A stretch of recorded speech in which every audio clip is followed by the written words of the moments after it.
Welcome back to my channel. কেমন আছো তোমরা? আশা করছি খুব ভালো আছো। আমিও খুব ভালো আছি। আজকে আমার হাতে আছে সোপ বেস। সোপ বানানোর জন্য, সাবান বানানোর জন্য যেই জিনিসটা লাগে সেইটাই আমি অর্ডার দিয়েছিলাম, এসে গেছে।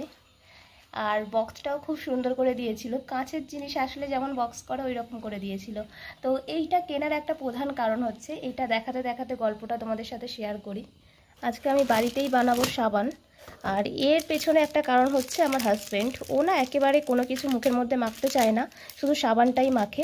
আমি ওকে অনেক রকমের ছেলেদের মাখা যে ফেস ওয়াশ হয় নানান রকমের এনে দিয়েছি, কিন্তু ও তার কোনোটাই ব্যবহার করে না। তো সেইগুলো থেকে থেকে এক্সপায়ার হয়ে গেছে। ও দেশি যে সাবানগুলো পাওয়া যায় আমাদের, নাম বলবো না, নর্মাল যে সাবানগুলো আমাদের লোকালে পাওয়া যায়, ও সেই সব গায়েও মাখে, ওইটাই মেখে নেয়। তো আমি এটা ঠিক করলাম যে ওর জন্য কিছু একটা করতে হবে, ও যেহেতু সাবানই মাখে, সেই কারণে সাবানের উপরেই কিছু করতে হবে। সেই কারণেই আমি এই সোপ বেসটাকে অর্ডার দিয়েছি। এর দাম এখানটা তোমরা অনেকে দেখেছো যে 300 টাকা লেখা আছে। তো এইটা কিন্তু 300 টাকা নয়, এটা আমার থেকে নিয়েছিল 130 টাকা, আর এর ওয়েট আছে 500 গ্রাম।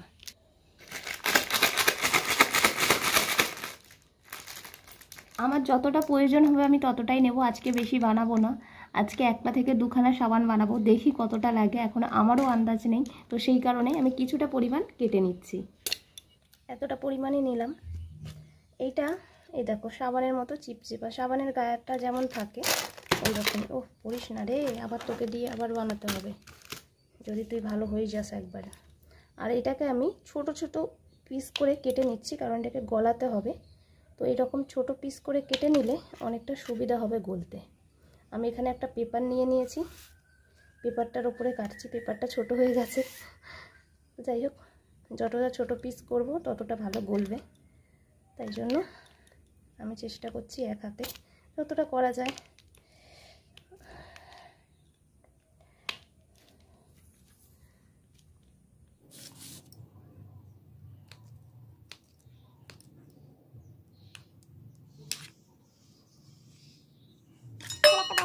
এই বাটির মধ্যেই গলাবো। বাটিটা একটু মোটা নিয়েছি, জানি না মানে পাতলা বাটি নিলে কেমন কি অসুবিধা হবে, তাই জন্য একটু মোটা রকম নিলাম, যাতে এইটা যখন জলে বসাবো বাটিটার কোনো ক্ষতি না হয়।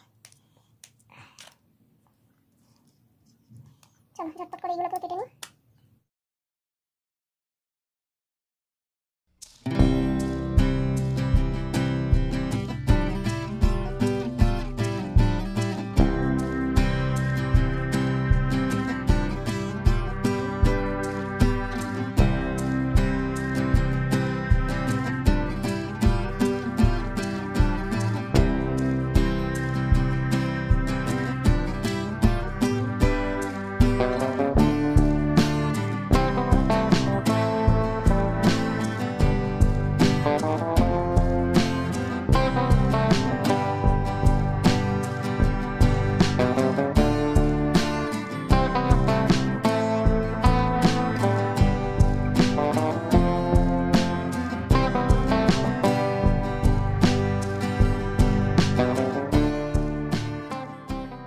আগে থেকেই আমি জল বসিয়ে রেখেছিলাম, গরম জল, ওর মধ্যে বাটিটাকে ছেড়ে দিলাম। এটা জলের গরমেই গরম করতে হবে, পুরো ডাইরেক্ট যদি আগুনে বসিয়ে দিতাম তাহলে কিন্তু এটা হবে না, মানে এর আসল কাজটা হবে না। তো সেই কারণেই দেখো জলে দিতে না দিতে এই যে গলে যাচ্ছে, খুব তাড়াতাড়ি গলছে, কারণ আমি ছোট ছোট পিস করে দিয়েছি। তো বেশি টাইম মনে হচ্ছে লাগবে না। এই ফাঁকে আমি বাকি কাজগুলোকে সেরে নিই। এইখানটায় আমি আমাদের গাছ থেকে তুলে আনা কিছু নিম পাতা নিয়েছি, নিম পাতাটা একটু বেশি নিয়েছি। আর হলুদ তুলছিলাম, আরও হলুদ পাইনি, মানে পাইনি বলতে আমি তুলতে পারিনি, মাটির অনেক গভীরে চলে গেছে হলুদগুলো, আর আমার তোলা পসিবল হয়নি। সেই কারণে দুটো গাঁট পেয়েছি, কাঁচা হলুদে দুটো গাঁট দিয়ে দিলাম। এর সঙ্গে আমি কিন্তু একটু গুঁড়ো হলুদ দেবো, সেটা কখন দেবো সেটা তোমাদেরকে দেখাবো। এইটা আগে আমি মিক্স করে নিই।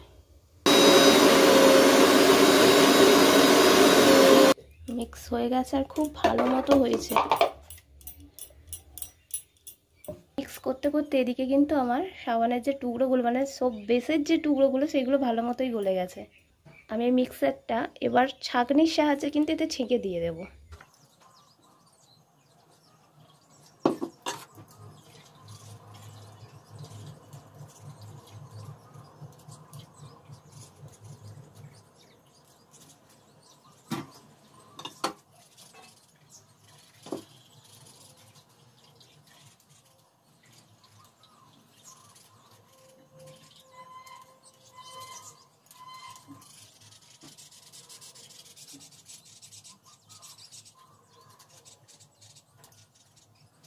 করলে হবে না, কারণ আবার ওইটা বসে যাবে, অন্য কিছুর মধ্যে তো আবার ঢালতে হবে। তো সেই কারণে আমি কি কি লাগছে আরও ছটপট করে একটু দেখিয়ে দিই। আমি বেশ কিছু জিনিস নিয়েছি, তার মধ্যে নিয়েছি অ্যালোভেরা জেল, এটা বোরো প্লাসের অ্যালোভেরা জেল, ভিটামিন ইও দেওয়া আছে, আর এইটা আমি ফেসের মধ্যেও মানে ব্যবহার করি, তো সেই কারণে এইটাই দিয়ে দিচ্ছি। আর অরিজিনাল অ্যালোভেরা জেল কারোর কাছে যদি গাছ থাকে সেখান থেকে চেঁচে দিতে পারো, খুবই ভালো উপকার হবে।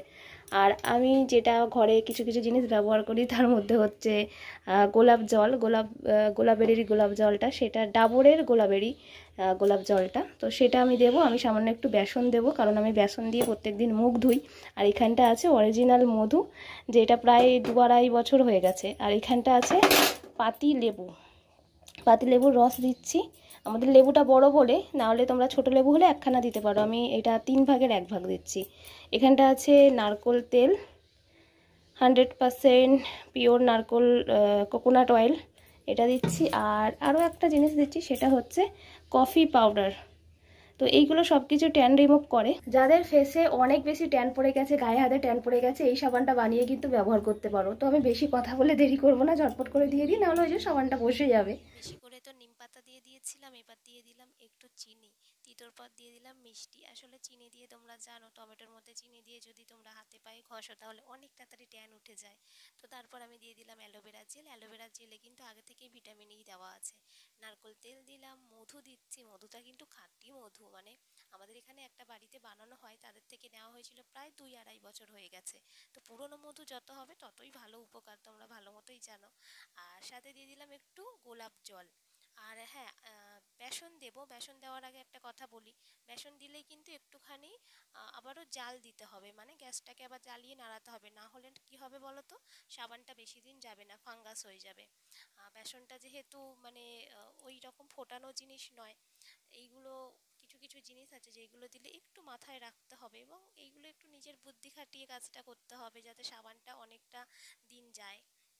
আর আমি বলেছিলাম আগে একটু তো কাঁচা হলুদ দিয়েই ছিলাম, আর বলেছিলাম একটু হলুদ দেবো। এই যে হলুদটা দিচ্ছি, এইটা কিন্তু এখানকার হলুদ নয়, এটা আসামের হলুদ। আমার এক বৌদি গিয়েছিল, সে এনে দিয়েছে হলুদটা। আমি এইটা ফেস ওয়াশ করলে তখন একটু মাখি, মানে ফেস ওয়াশের সাথে, আমি তো বেসন দিয়ে ফেস ওয়াশ করি, তার মধ্যে একটু হলুদ দিয়ে ফেসটা ওয়াশ করে নিই, এতে কিন্তু খুব গ্লো করে স্কিনটা।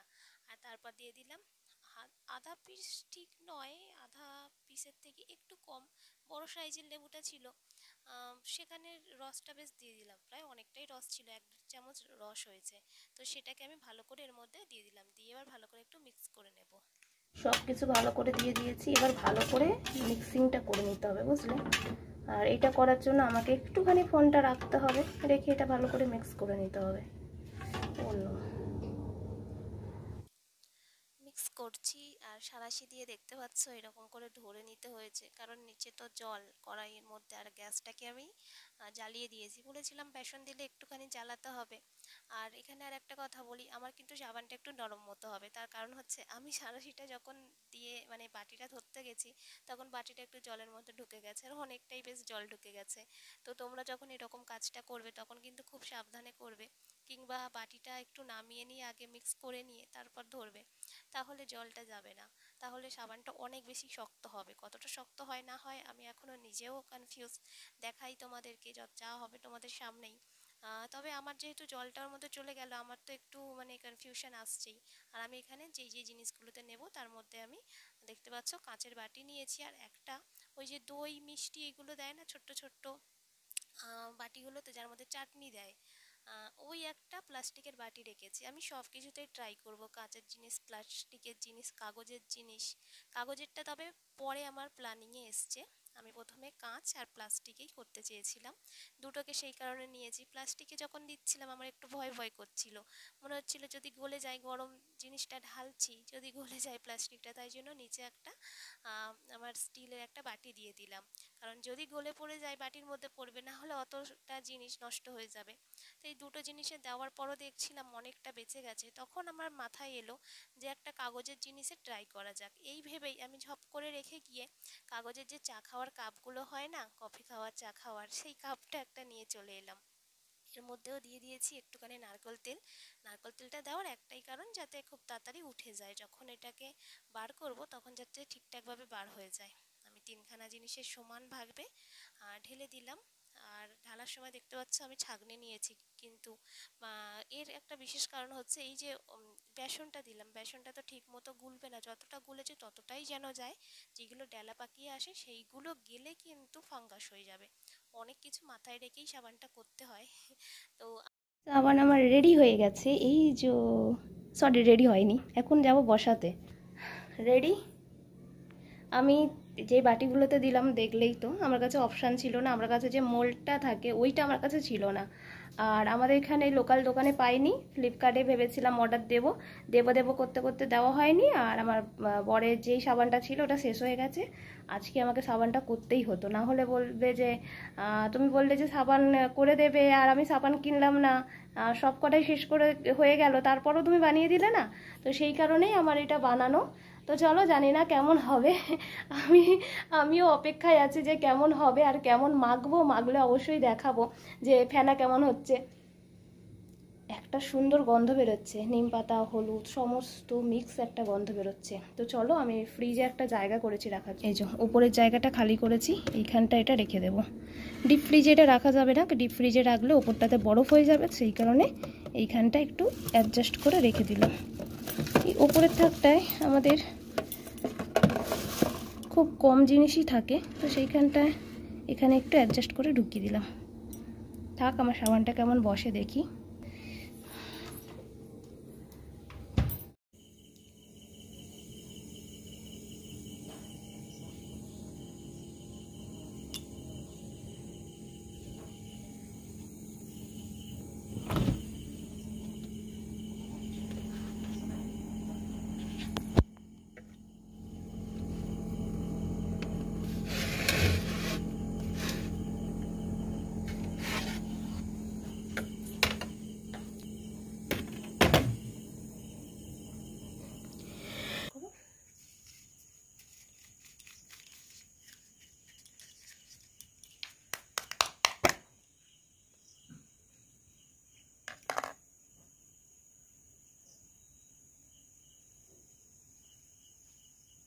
ফ্রিজের জলটা আছে না, জলটার জন্য বাইরে রাখলে একটু শক্ত হয়ে যাবে।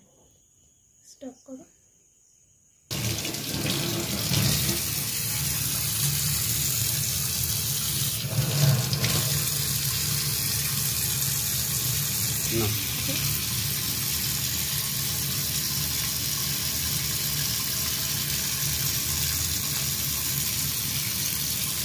এই আমি নয় হাতটা উপর দিয়ে নাও।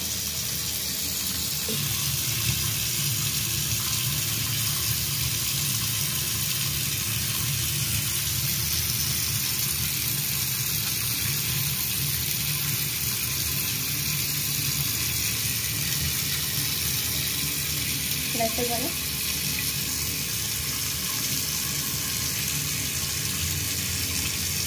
সাবানের মধ্যে হয়েছে।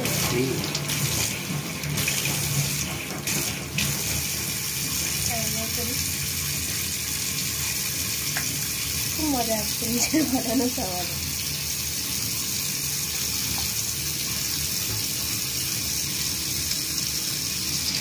ঠিক আছে, সামনে দিয়ে নাও, কাছে একটু করে ফোনটা উঁচু করে, এই